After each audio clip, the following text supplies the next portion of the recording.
রাখেন না, তাই আপনার সামর্থ্য আছে আপনি অবশ্যই একটু তুলে দিন। ভিক্ষার আঁচল, ভিক্ষার থালা নিয়ে আমি বলবো আপনাদের কাছে যেতে। যার যতটুকু সামর্থ্য থাকবে আপনারা প্রাণ ভরে দান করুন, যেটুকুই দেবেন সব তোলা থাকবে। সবাই ফাঁকি দিলেও প্রভুজি কোনোদিন ফাঁকি দেন না। আপনারা প্রাণ ভরে দান করুন, এমন কিছু দেবেন, এটুকু বলে রাখি, দিতে হবে মানে 16 আনা 2 টাকা 3 টাকা দিয়ে দেবেন না। আপনার অনেক সামর্থ্য আছে, এমন দেবেন যেন সত্যিকারের সেবায় একটু লাগে।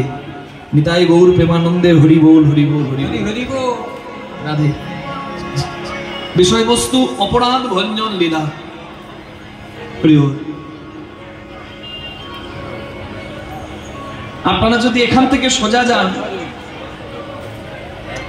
রাস্তাটা ধরিয়ে দিই কোথায় যেতে হবে। না না, আমি যে কথা বলবো সত্য যুগের কথা নয়, যেটা আপনারা মেলাতে পারবেন না। কাহিনী মনে হবে না, গল্প মনে হবে না, যা বলবো বাস্তব সত্য কথা বলবো। বেশি দিনকার নয়, আজ থেকে 550 বছর আগেকার ঘটনা। এখান থেকে সোজা যাবেন, আপনি হাওড়া ব্রিজ দিয়েই যান বা হুগলি সেতু হয়ে যান, 2 নম্বর হুগলি সেতু মানে বিদ্যাসাগর সেতু হয়ে যান। আপনি যাবেন ডানকুনি, ডানকুনি থেকে সোজা চলে যাবেন, যেটা আগেকার জিটি রোড, এখন তো দুর্গাপুর এক্সপ্রেস হয়ে, সেটা আলাদা। আগেকার যেটা জিটি রোড সেটা ধরে ডানকুনি থেকে চলে যাবেন কল্যাণী, মগরা হয়ে কল্যাণী। কল্যাণী পার করেই কল্যাণী থেকে 10 কিলোমিটারের মধ্যে একটা মন্দির আছে, সেই মন্দিরের নাম অপরাধ ভঞ্জন মন্দির। জায়গাটা কোথায়? কুলিয়াপাট। কল্যাণী থেকে 10 কিলোমিটার দূরে জায়গাটির নাম হচ্ছে কুলিয়াপাট। সেখানে অপরাধ ভঞ্জন মন্দির আছে, যেখানে বৈষ্ণব অপরাধী উদ্ধার পেয়েছিলেন। সেখানে জলে স্নান করে আর মহাপ্রভুর কৃপা পেয়ে আমাদেরও বড় সৌভাগ্য হয়েছে আপনাদের সকলের কৃপায় সেখানে যাওয়া এবং সেই জল একটু মাথায় ঠেকানোর। আপনাদেরও আমি জায়গাটার সন্ধান বলে দিলাম, জায়গাটা বলে দিলাম। কল্যাণী থেকে হরিণঘাটা রাস্তায় 10 কিলোমিটার গিয়ে কুলিয়াপাট, সেখানে অপরাধ ভঞ্জন মন্দির দর্শন করে আসবেন। যে কথা আজকে শুনবেন সেই কথাটা ওখানে গিয়ে একটু জল মাথায় ঠেকিয়ে মহাপ্রভুর চরণে প্রণাম করে আপনারা পরিপূর্ণ করবেন সেই আস্বাদন। এখানে শুনবেন আর ওখানে গিয়ে আস্বাদন পরিপূর্ণ করবেন। সেই অপরাধ ভঞ্জন মন্দিরে বৈষ্ণব অপরাধীর উদ্ধার লীলায় আজকে আমরা আস্বাদন করছি। তাই গৌর প্রেমানন্দে হরি হরি বল। চৈতন্য মহাপ্রভু কীর্তন করেন। কি কীর্তন? অন্তরঙ্গ আর বহিরঙ্গ 2 রকমের ভক্ত। এক হচ্ছে খেটে খাওয়া মানুষ, সাধারণ ভক্ত, তাদেরকে গোপন কথা, লীলারস, তত্ত্ব তাদের সঙ্গে আলোচনা করতেন না। কাদের সঙ্গে করতেন? হরিনাম সবার জন্য, যারা বেশি কিছু বোঝে না, বোঝার দরকারও নাই, হরিনাম করো, প্রেম দিয়ে হরিনাম করো। কিন্তু যারা তত্ত্ব সন্ধান করে তাদের সঙ্গে তত্ত্ব আলোচনা করতেন। তারা হচ্ছে ভগবানের, আমার চৈতন্য মহাপ্রভুর কাছের ভক্ত। হ্যাঁ, চৈতন্য মহাপ্রভু হরিনাম করছেন, সারাদিন ভক্তদের নিয়ে কীর্তন করেছে। ভজনা জপনা লহনা মধুনা, ভজনা জপনা লহনা মধুনা, ভজনা জপনা লহনা মধুনা,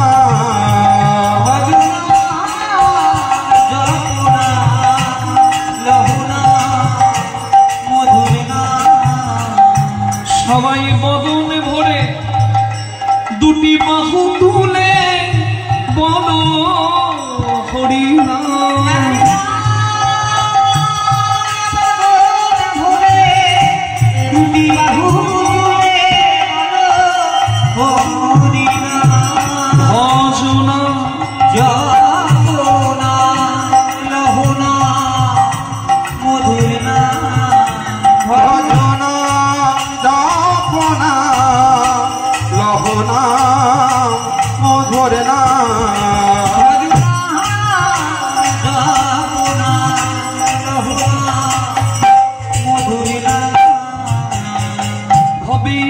এসেছো একা,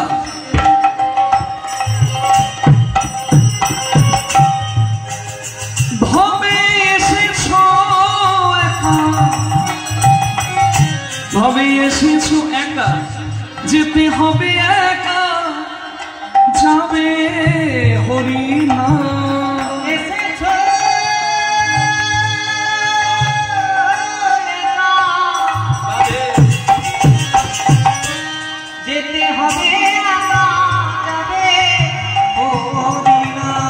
একবার ভেবে দেখো, একবার ভেবে দেখো, একবার ভেবে দেখো, কেউ কারণ বলো হরি না। একেবারে ভেবে দেখো,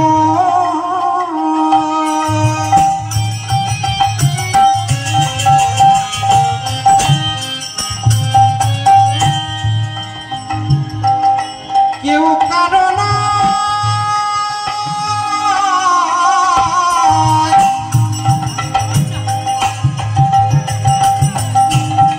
বলো হরি না। ভজনা লহুনা অবিনা, ভজনা জপনা লহুনা হরিনা, ভজনা জপনা মধুরনা অবিনা। হরিনাম করে সারাদিন ভক্তদের নিয়ে, আর রাত যখন বেড়ে যায় ভগবান গোপন কথা, তত্ত্ব কথা, তথ্য কথা। এই যে সব ভক্ত এসেছে, এখানে সব রসের ভক্ত আছে মা। কেউ কথা শুনতে ভালোবাসে, কেউ গান ভালোবাসে, কেউ একটু নাচ গান ভালোবাসে, কেউ আবার গোপন কথা, রসের কথা, তত্ত্ব কথা, তথ্য কথা শুনতে ভালোবাসে। চৈতন্য মহাপ্রভু ভালো করে জানতেন খেটে খাওয়া মানুষ সর্বসাধারণ, এদের সবাইকে হরিনাম দিয়ে এক করো, এদেরকে প্রেম দাও, তাই সবাইকে দিতেন। আর রাত যখন বেড়ে যেত, শ্রীবাস প্রিয় ভক্ত তার ঘরের আঙিনায় দরজাটা বন্ধ করে চৈতন্য মহাপ্রভু কিছু অন্তরঙ্গ ভক্ত, আপন গোপন কথা না হবে যথা তথা। কি গোপন কথা যাত্রার সঙ্গে যখন তখন বলতে পারেন, কি বলা যায় না, বলা যায় কাকে? যে অন্তরঙ্গ, যে গোপনের মর্ম জানে তার সামনে, নাকি মা? কি সকলকে বলা যায় না? রাধে। চৈতন্য মহাপ্রভু অন্তরঙ্গ ভক্ত নিয়ে করেন কি? রস আস্বাদন।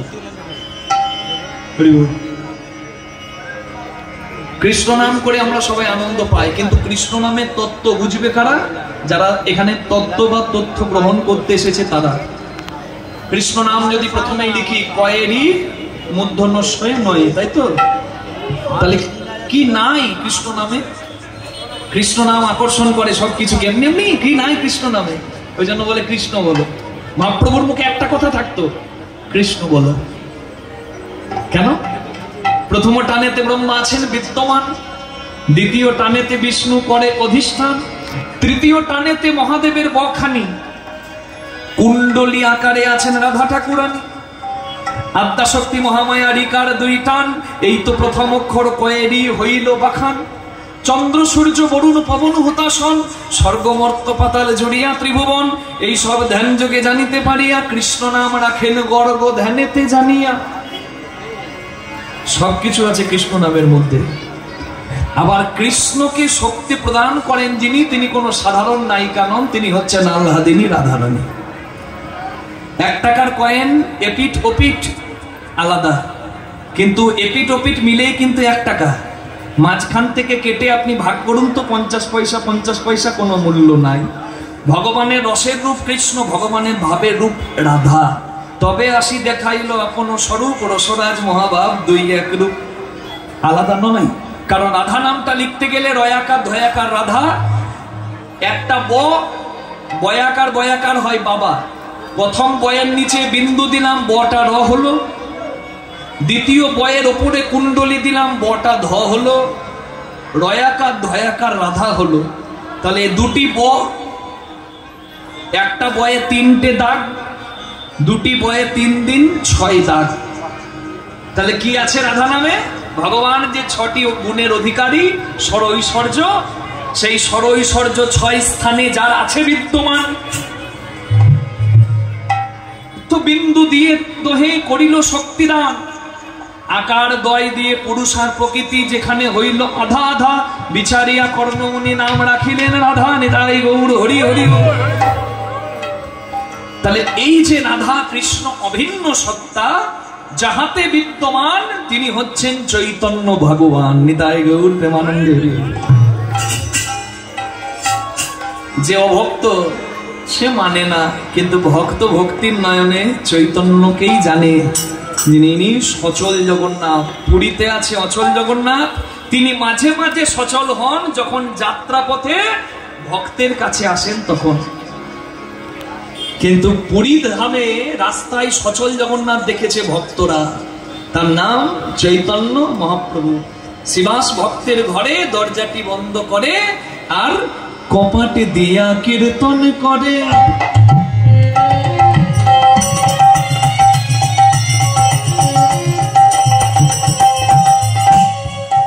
প্রভু পরম যতনে কপাট দিয়া কীর্তন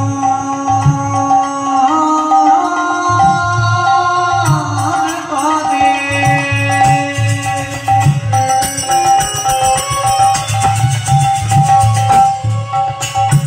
প্রভু পরময়া বেঁধে কীর্তন করছেন। কি কীর্তন? এতক্ষণ ছিল ভজনাম জপনাম, কিন্তু অন্তরঙ্গ ভক্তদের নিয়ে কি কীর্তন করছেন জানেন? রসের কথা। ঊর্ধ্ব হতে নিম্নগামী তার নাম ধারা, নিম্ন হতে ঊর্ধ্বগামী তার নাম রাধা। ভজন হবে ঊর্ধ্বগামী, মুখে হরি হরি বলবো, আর এদিকে আমার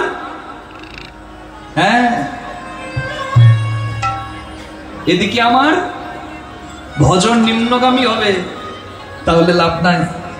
হরি ভজন বড় লেঠা, হরি সাধন বড় মিঠা। হরি ভজন করবি যদি ছাঁচের জল মরকচায় ওঠা।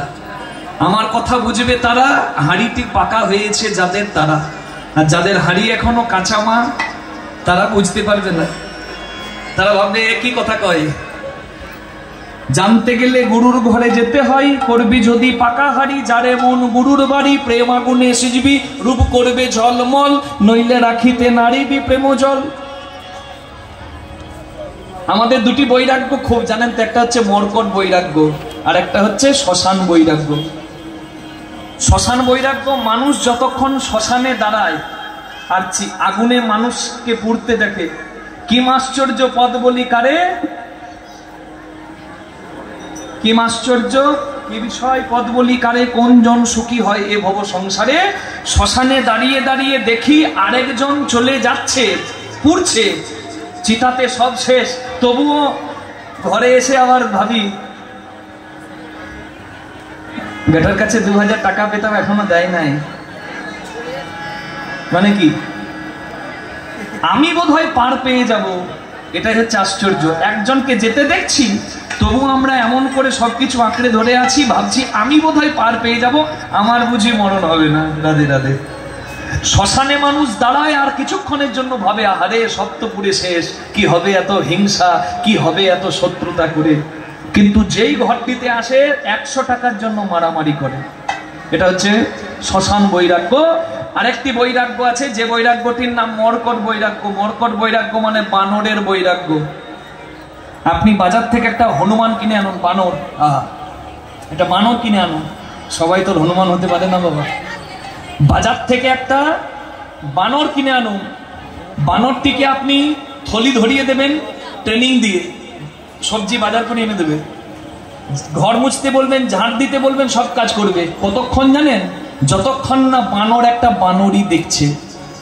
বানর যদি দেখে পাঁচিরে একটা বানরই যাচ্ছে, লেজটি তুলে বানরের হয়ে গেল। এটাকে বলছে মর্কট বৈরাগ্য। সাধু সেজে ঘুরে বেড়াচ্ছে অনেকে, কিন্তু তারা এখনো সংযমী নয়, ওই জন্য সাধুর নামটিতেও তারা কলঙ্ক দেয়নি। তাই গৌর প্রেমানন্দে হরি হরি বল। আমার আচরণ শুদ্ধ নয়, আমার মধ্যে সংযম নাই, আমি সাধু নই। মর্কট বৈরাগ্য আর শ্মশান বৈরাগ্য কলির মানুষের অত্যন্ত বেশি, তার জন্য চৈতন্য মহাপ্রভু বলেছে দরকার নাই আচরণ, তুমি আচরণটি পালন করো, দরকার নাই ভেগধারী মানে আভূষণের। মর্কট বৈরাগ্য না করো লোক দেখাইয়া, যথাসাধ্য ভুঞ্জ বিষয় মনাসক্ত হইয়া। সংসার ছেড়ে দিলাম, গৃহী মানুষদের দু চোখের বিষ করে দিলাম, ওরা গৃহী মানুষ অন্ন খাইছি। আরে বাবা, সংসারে সাধুও প্রয়োজন, গৃহ প্রয়োজন, বৈরাগীও প্রয়োজন, গৃহীও প্রয়োজন, বিষয়ের বাইরে কেউ নয়। সাধু যদি মনে করে আমি সংসার ছেড়ে দিয়েছি, আমি সন্ন্যাসী, আমার তো কিছু দরকার নাই, আমি গাছের তলায় থাকি, পড়ার জন্য একটা বসন আর খাবার জন্য দুমুঠো অন্ন একজন সন্ন্যাসীরও প্রয়োজন হয়। সেটা পাবে কোথায়? সে যদি গৃহী না থাকে। নিতাই গৌর হরি হরি বল। তাহলে সন্ন্যাসী হয়ে গৃহীর অমর্যাদা করা যাবে না, গৃহী হয়ে সাধু সন্ন্যাসীর অমর্যাদা করা যাবে না। কেন? সাধু আছে বলে, সাধু আছে বলে এখনো এখনো আমরা অনেক কিছু থেকে রেহাই পাচ্ছি। একটা বাসে অপরাধীর দল, বজ্রপাতে সবার মরার কথা, কিন্তু বাস স্টপে যে বাসটা দাঁড়িয়েছে, সাধুটা বাসে উঠলো। বজ্রপাত হবার কথা, বজ্রপাত হলো না। নারদ মুনি বলছে প্রভু এই তো বিধানে লেখা, তুমি বজ্রপাত দেবে, হলো না কেন? বলে যদি 20 জন অসাধু মুক্তি পায় তাতে ক্ষতি নাই, একজন সাধুর যেন কোনো বিপদ না হয়। নিতাই গৌর প্রেমানন্দে হরি হরি হরি হরি। এটি বড় দরকার। তাই হরিনাম করার আগে নামটা যেন নামের মতো হয়, আচরণটা যেন আচরণের মতো হয়। নাহলে মুখে আমার হরি হরি আর আমার ভাবটা কেমন, যার পাই তার আগে হরি, কিছু লাভ নাই। না হলে কি ঠাকুরের নামে কেউ মাংসের দোকান করে? শ্রীকৃষ্ণ ব্রয়লার সেন্টার, কাটা 200, গোটা 160, নেকি নেকা দোকান খুলেছে, নাম দিয়েছে কালী মাতা সু হাউস। নাম না হয় মা কালী দিল, ভালো করলো, আবার প্যাকেটে মা কালীর ছবি, প্যাকেট খুলছে আর মা কালীর ছবির ভেতরে জুতো ভরে দিচ্ছে। এই পর্যন্ত না হয় মেনে নেওয়া যায়, সেই পলিথিন রাস্তাতে গড়াগড়ি খাচ্ছে, যেখানে ঠাকুরের ছবি, যেখানে মা কালীর ছবি, যেখানে শিবের ছবি, কেউ থুতু ফেলছে, কেউ খৈনি ফেলছে। বলুন অমর্যাদা হচ্ছে না? অন্য ধর্মের মানুষের কাছে নিজেদের ধর্মটাকে হাসির পাত্র করবেন না, কখনো করা উচিত নয়। রাধে। এমন কোন জায়গায় চিত্রপট ঠাকুরের দিয়ে দেবেন না যেটা অমর্যাদায় পরিণত হবে। যেটুকু মান রাখতে পারবেন সেইটুকু আপনি করুন। রাধে রাধে। রাধুনি হইবি ব্যঞ্জন নাধিবি, হারি না ছুইবি তাই, পতঙ্গের জালে মাতঙ্গ বাঁধিবি, তবে তো প্রীতি পাইবি হাই। প্রীতি মানে প্রেম। প্রেম কি বাজারে বিক্রি হয় নাকি? মিষ্টির দোকানে আমি 10 টাকার প্রেম কিনবো না। প্রেম বড় দুর্লভ, মহাপ্রভু দান করেছেন। এই প্রেম যদি পেতে হয় তাহলে আগে সংযমী হতে হয়। কেন? কাম শেষ হলে তবে এক বিন্দু প্রেমের জন্ম। নিতাই গৌর হরি হরি বল। আমাদের প্রেম থাকে কতক্ষণ? কাম থাকে যতক্ষণ। তাহলে এটা কোনোদিন প্রেম নয়। পাবার আশা রয়েছে, যুগল। পাবার আশা মিটে গেল, মুখ দেখা দেখি নাই, এটা কোনোদিন প্রেম নয়। প্রেম অনেক ঊর্ধ্বের বস্তু।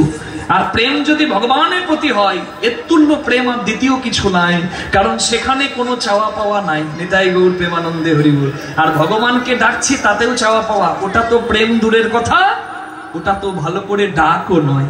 রাধে রাধে। রাঁধুনির কাজ রান্না করা। রাঁধুনি যদি পাকা হয়, কতটুকু তেল মশলা দিলে কি স্বাদ হবে পাকা রাঁধুনি জানে। কিন্তু রাঁধুনি যদি কাঁচা হয়, পটলের ঝোল করবে, আর পটলের ঝোল করতে করতে, রসা করতে করতে মাঝে মাঝে ঝোলটা তুলবে আর ফুরুট করে টানবে, আর বলবে একটু লবণ দি, নুন কম হয়েছে। ওর নুন দিতেই জীবন শেষ, ওর স্বাদ নিতে নিতেই জীবন শেষ, ও আর কি বুঝবে গো। রাধে রাধে। রাঁধুনি যদি পাকা হয় সে মাপ জানে, রাঁধুনি যদি কাঁচা হয় সে জীবনে স্বাদ পাবে না, মাপ পাবে না। তাহলে পাকা রাঁধুনি যে হবে সে পাবে কি পাবে? রাঁধুনির কাজ রান্না করা, সংসারের কাজ সংসার করা।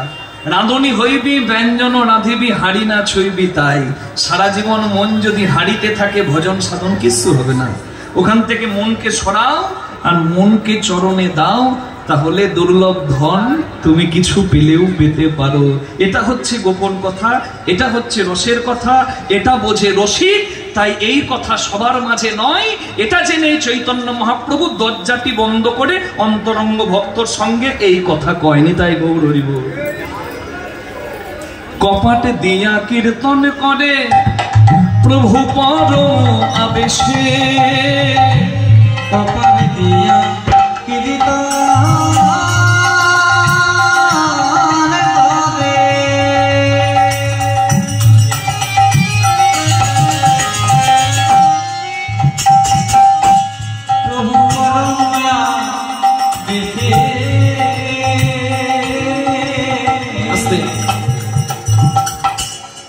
রাস্তা দিয়ে কীর্তন করতে আসছি, সামনে দেখলাম একটা বড় বট গাছ। বট গাছটা বেশ লম্বা, বেশ চওড়া, বেশ বলিষ্ঠ, শক্তিশালী। আহা, বট গাছটা কি সুন্দর দণ্ডায়মান। কিন্তু বট গাছটার একটা সর্বনাশ হচ্ছে, বট গাছটার গোড়ার শিকড় প্রধান মূল একটু একটু করে প্রতিদিন ইঁদুরে খেয়ে নষ্ট করছে। বট গাছ যত বড় হোক, যত চওড়া হোক, যত লম্বা হোক, গোড়ার শিকড় যদি রোজ একটু একটু করে নষ্ট করে, বট গাছও পড়বে। নিতাই গৌর হরি হরি বল। পাষণ্ডী গম জ্বলিয়া মরে, এই কথা তো সবাই বুঝবে না। পাষণ্ডী গম জ্বলিয়া মরে, তারা না পায় প্রবেশে। পাষণ্ডী গম জ্বলিয়া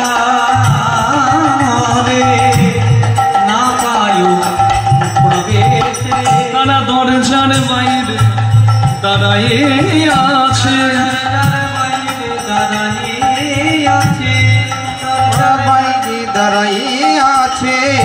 হরি নামে বাধা দেবে বলে, হরি নামের বাধা দেবে বলে দরজার বাইরে দাঁড়াইয়ে আছে। আর এদিকে প্রভু কি করে? অন্তরঙ্গ সঙ্গে করে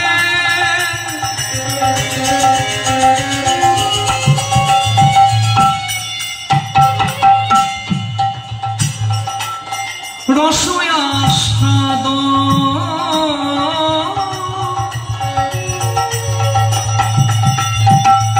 আবার বহিরঙ্গ সঙ্গে করে হরিনাম সংকীর্তন। ওই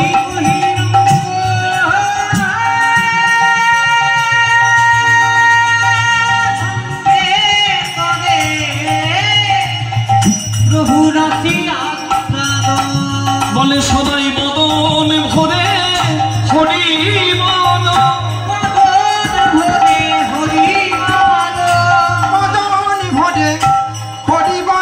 তোমাদের মনোবাঞ্ছা পুরাইবে, তোমাদের মনোবাঞ্ছা পুরাইবে। অন্তিমের কৃষ্ণ চরণ পাবে, মনোবাঞ্ছা পূরণ হবে, মনোবাঞ্ছা পুরাইবে।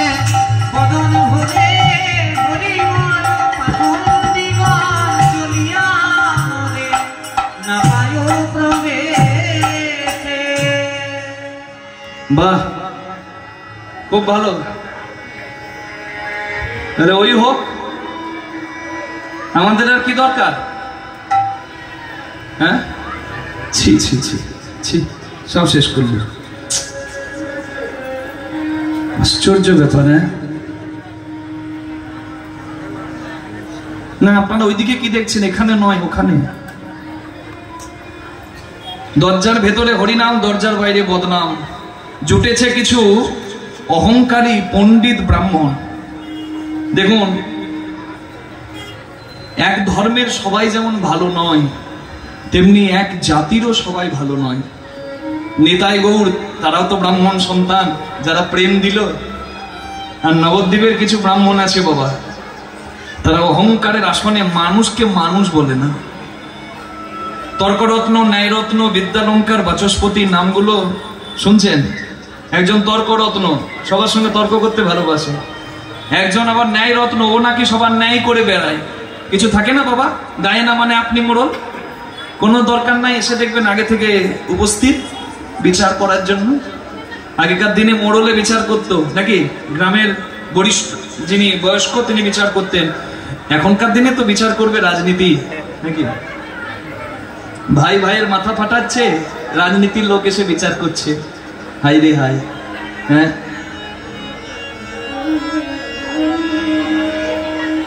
তাহলে চিন্তা করুন,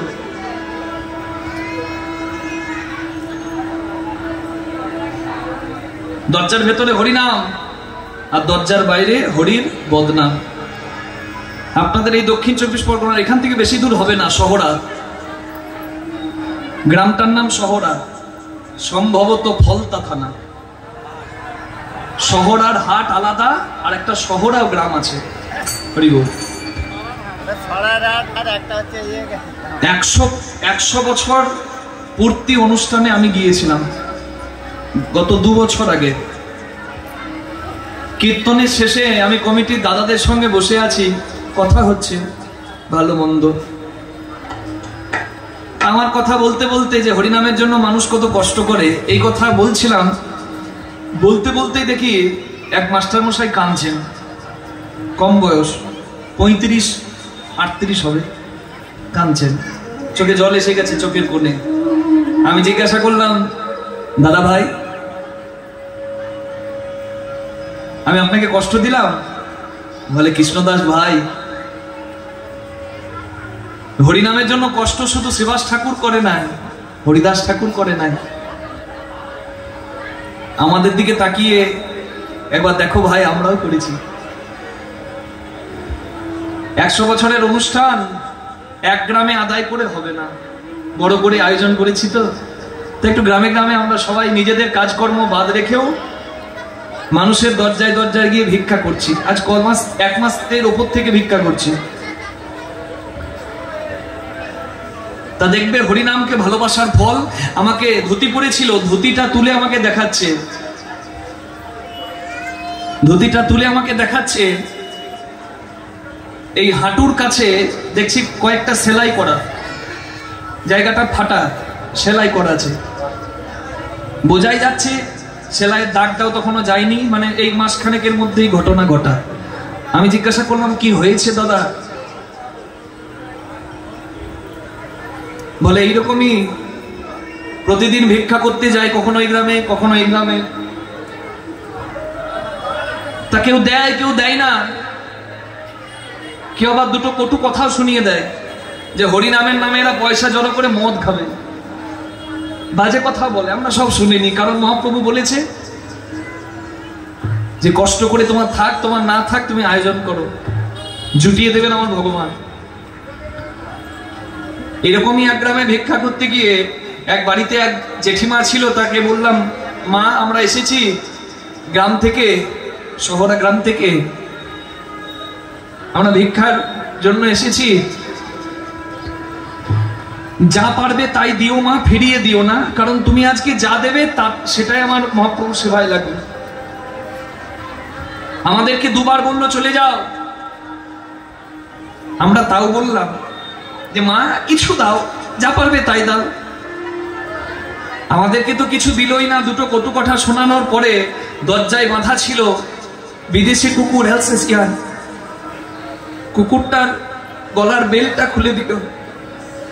দরজা থেকে আমাদেরকে কুকুর তাড়া করলো, রাস্তাতে দৌড়াতে দৌড়াতে আমি ড্রেনের পাশে পড়ে গেলাম, আর আমার হাত পাটা ফেটে গেল। আমি তখন মনে মনে ভাবলাম, সত্যি চৈতন্য মহাপ্রভু এই মানুষগুলোর জন্য কষ্ট করেছিল। হরিদাস ঠাকুর এই জন্য মার খেয়েছিল, মুসলিম ঘরে প্রতিপালিত হয়েছে, তুমি হিন্দুর নাম করবে কেন, মেরে পিঠের ছাল তুলে দেব। 22টা বাজারে নিয়ে গিয়ে যতক্ষণ না মৃত্যু হবে চাবুকের আঘাত মারা হলো।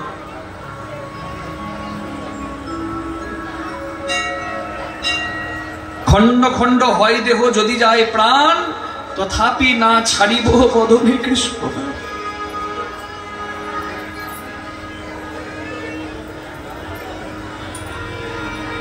আমি হাতটা ধরে বলেছিলাম, দাদা হরিনামকে টিকিয়ে রাখার জন্য আপনাদের যে এই যে সংগ্রাম, আপনাদের এই যে ত্যাগ, এটা আর কেউ না জানুক, আমার প্রভুর খাতায় তোলা রইল। আপনি যা করছেন, যা ভাবছেন, জগৎকে ফাঁকি দিতে পারেন, কিন্তু একজনকে কখনোই ফাঁকি দেওয়া যায় না। প্রত্যেকটা হিসাব আপনাকে দিতেই হবে। সমস্ত প্রশ্নের উত্তর পাওয়া যায় কোন দিন জানেন? যেদিন উত্তর গোষ্ঠ হয়। গোষ্ঠ মানে ভগবান বাছুরগুলো নিয়ে মাঠে যায়, আর উত্তর গোষ্ঠ মানে সন্ধে হচ্ছে, সূর্য অস্ত যাচ্ছে, ফিরে আসে। এই উত্তর গোষ্ঠ মানে আসল ঘরে ফিরে যাওয়া। যেদিন আপনিও যাবেন সেদিন সবটা পাই টু পাই হিসেব আপনাকে দিতে হবে। সেদিন যদি মাথাটা উঁচু করে দাঁড়াতে পারবেন কখন? এখানে কাজ ঠিকঠাক হলে। আর এখানে কাজ যদি গন্ডগোল হয় সেদিন মাথা নামিয়ে দাঁড়াতে হবে। তখন আপনার হাতটি ধরার জন্য কেউ থাকবে না, না আপনার স্ত্রী, না আপনার স্বামী, না আপনার সন্তান। তাই ভাবিয়া করিও কাজ, করিয়া ভাবিও না। আজকে রক্তের বলে যতদিন আছে শরীরে বল, যতদিন আছে গায়ে বল, কে বলে হরি বল। পকেট গরম, সবাই আমার কাছে নরম, আর পকেট খালি, সবাই দেবে তালি। হরি বল।